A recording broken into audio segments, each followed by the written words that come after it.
Hey there, Georgie here with Ukraine Matters. It's 5th of August and welcome to Ukraine Daily News. 1 billion in weapons is coming to Ukraine from the United States. Kit Kellogg is looking to visit Ukraine very soon this week. And most importantly, Ukraine is getting a major support in production of artillery shells from a very unexpected ally.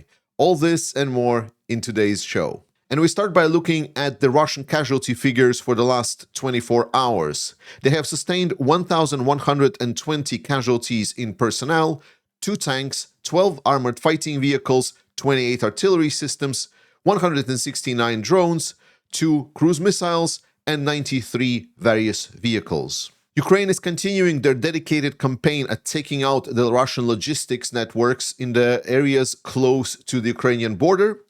And this night, it was the Rostov region that got the short end of the stick, where Ukrainians struck the railway station in the Rostov region that acted as a major logistics hub for oil and grain transport. Over the last month or so, Russians have seen a steep increase in the gasoline prices within Russia. This is obviously because of the additional sanctions put on Russia, but more importantly, thanks to the kinetic sanctions that Ukraine is putting on Russian logistical networks and their oil-producing facilities. Russia has declared that they're ending their one-sided moratorium on the development and deployment of the short and medium-range missiles. The Russian Ministry of Foreign Affairs stated that they no longer consider themselves bound by the moratorium due to the recent actions by the United States. Quote, since the situation is developing towards the actual deployment of US-made land-based medium and short-range missiles in Europe and the Asia-Pacific region, the Russian Foreign Ministry notes that the conditions for maintaining a unilateral moratorium on the deployment of similar weapons have disappeared. While to some people this might sound threatening, like Russia is responding and escalating the stakes in their confrontation with the Western powers, in reality, Russia was not really adhering to this moratorium at all and actually quit following it already multiple times beforehand.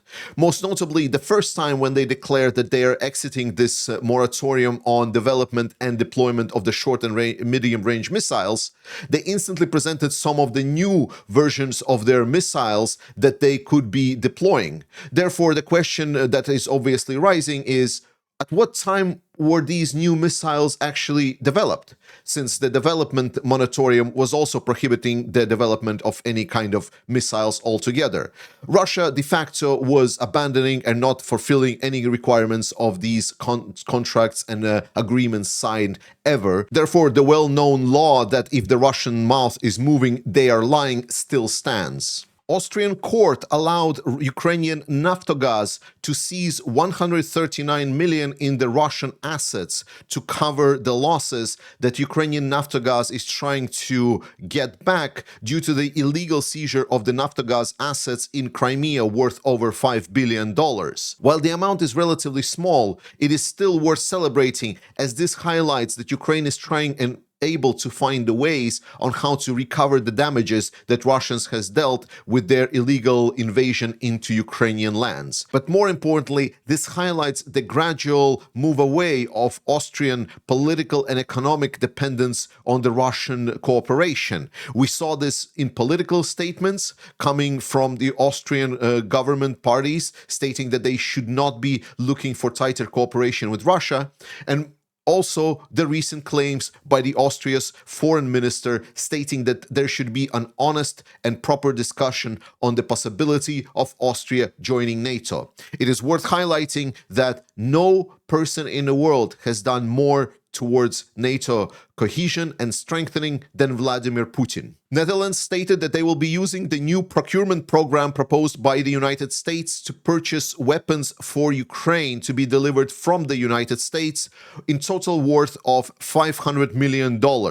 This is additionally supplemented by the recent statements from the Denmark, Norway, Sweden as well, that they will cover an additional $500 million purchase from the United States. Therefore, the European allies will be purchasing from the United States $1 billion in weapons and ammunition for the needs of Ukraine. This is the best case scenario with the Trump administration that I highlighted right as the Trump took office.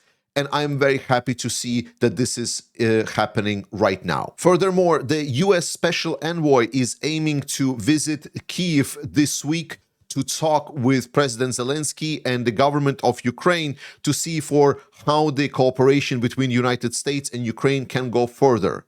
And while this news by itself is very good, the less good news is that at the same time, Steve Witkoff, the negotiator for an envoy for Middle East and Russia, is going to go to meet Russia and President Putin.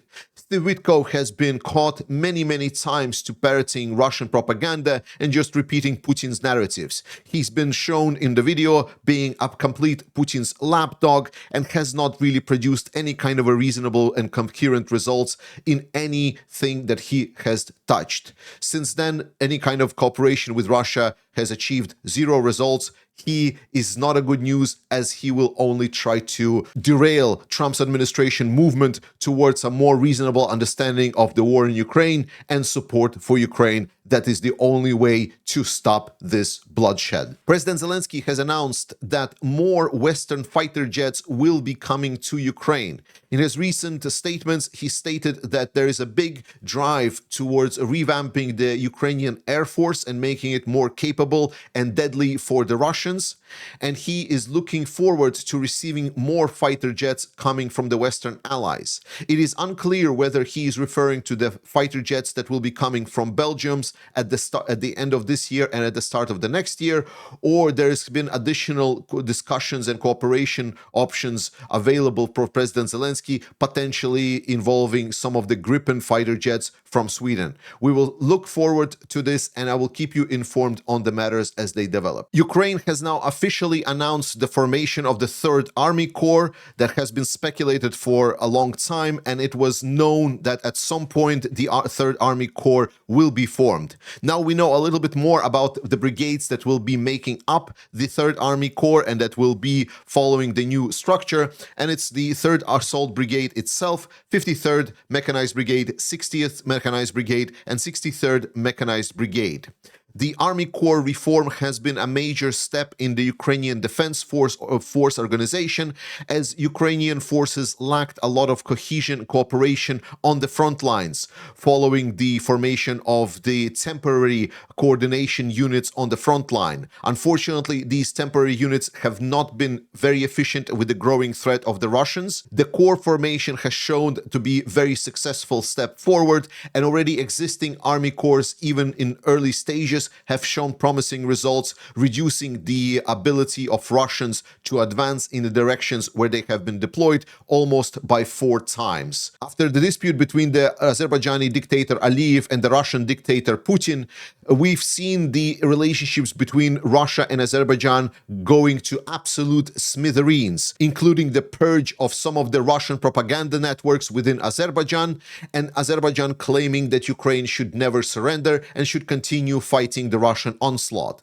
Azerbaijani regime is not the kindest regime ever, and I would never support it, but they do support Ukraine, at least in words, but now also in tangible actions, because Azerbaijan has begun the serial production of so needed 122 and 152 millimeter artillery shells intended for the use of the Ukrainian military. Those are the standards that are used in the old Soviet era guns, and while we might consider that Ukraine is using mostly NATO weapons, the reality is a lot more challenging, and Ukrainians are struggling to fight some of these older Soviet era calibers.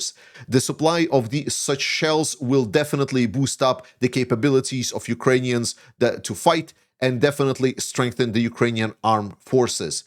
Thank you to Azerbaijan, despite the fact that it is done by a dictatorship. The dictator of Russia met with the leader of the so-called Donetsk People's Republic, Putin Pushilin, who has been known to be a big scammer during the early 2000s and have been scamming people for their money at the time, and since then has been installed as the leader of this puppet regime, non-state made by Russia. This is due to the ongoing crisis with the water inside of the Donetsk People's Republic. As we know, the situation in Donetsk especially has deteriorated severely in the last couple of months. People are getting water once every 3 weeks, and it's not like it's a full-blown ability to wash themselves or get water stored. It's a very thin stream of water, and that water is extremely dirty, not fit for any kind of consumption, and to be honest, not even for household actions whatsoever. There is no reason to wash your floors with dirty water. They will not get cleaner. This is the direct consequence of the Russian full-scale invasion into Ukraine at the February of 2022. As beforehand, from 2014 to 2022, despite the Russian occupation of some territories of Ukraine, Ukrainians were still supplying water to the city of Donetsk and other parts that have been occupied by Russia. However, since the intensification of the hostilities, Russians not only are not able to control the supply of water that is in Sloviansk, that is controlled by Ukraine, which is very far away from where Russia is right now at the front line, but more importantly, the way that Russia is conducting this war by erasing towns and cities from the face of the earth, they have destroyed any and all communications of the water leading from Sloviansk to Donetsk, period. They have tried building some kind of an additional stream coming from the Don River to supply the region with water, but it turned out to be a big corruption scheme where the people that executed this just pocketed all of the money and provided little to no results for it. Russia is being Russia. An additional blow to the Russian revenue is coming from unexpected source of Panama that closed the ability to register tankers that are over 15 years old, which will be a major blow for Russia.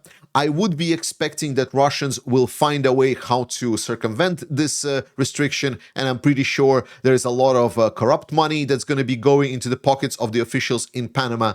But nonetheless, this will still make it harder for Russia to transport oil altogether. It is a positive development nonetheless. We all know the challenges that Ukrainian army is having, especially with the people going AWOL. I've covered this intensively in my very big video just recently. You should watch that to find out all of the challenges for Ukrainian military. But it's also important to note that Ukrainians are conducting steps towards recovering some of these people that are trying to escape the combat, that don't want to be just dying for no reason. And by this point, it is reported that over 29,000 soldiers who went AWOL have now returned to the ranks of the Ukrainian armed forces. It's a great development, and I'm happy to see that Ukrainians are working to get people that escaped this war just because they wanted to do something better, be a little bit more secure, is doing something about this. And additionally, the discussion that Ukrainian government is having right now about the increase in amounts paid to the Ukrainian military is going to be definitely helping a lot of people. Trust in Ukraine, because they're trying to do their best despite the awful situation they're in. Support the Ukrainian armed forces. I love you. Slava Ukraini, and I will see you next time.